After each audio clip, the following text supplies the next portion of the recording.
Hello everyone, আজকে recipe পাপড়ি চাট। তো এই যে পাপড়ি চাট বানানোর জন্য 1 কাপ ময়দা নিয়েছি।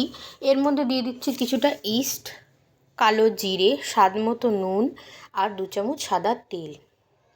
তো সব কিছু দিয়ে খুব ভালো করে মিক্সড করে নিয়ে অল্প অল্প জল দিয়ে একটা ডো তৈরি করে নেব।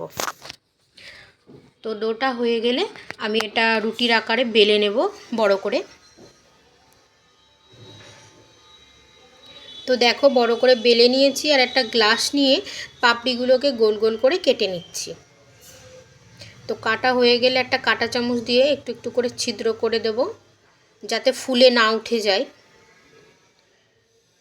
তো এই যে হয়ে গেছে, এবারে গরম তেলে খুব ভালো করে এটা ভেজে নেব ব্রাউন করে।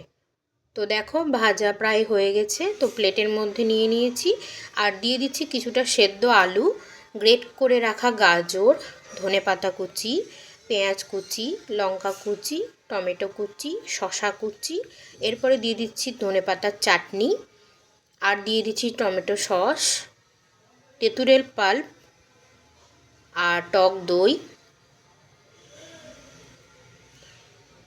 সেও ভাজা। তো সব হয়ে গেছে। তো ভালো লাগলে একটি লাইক করে দিও।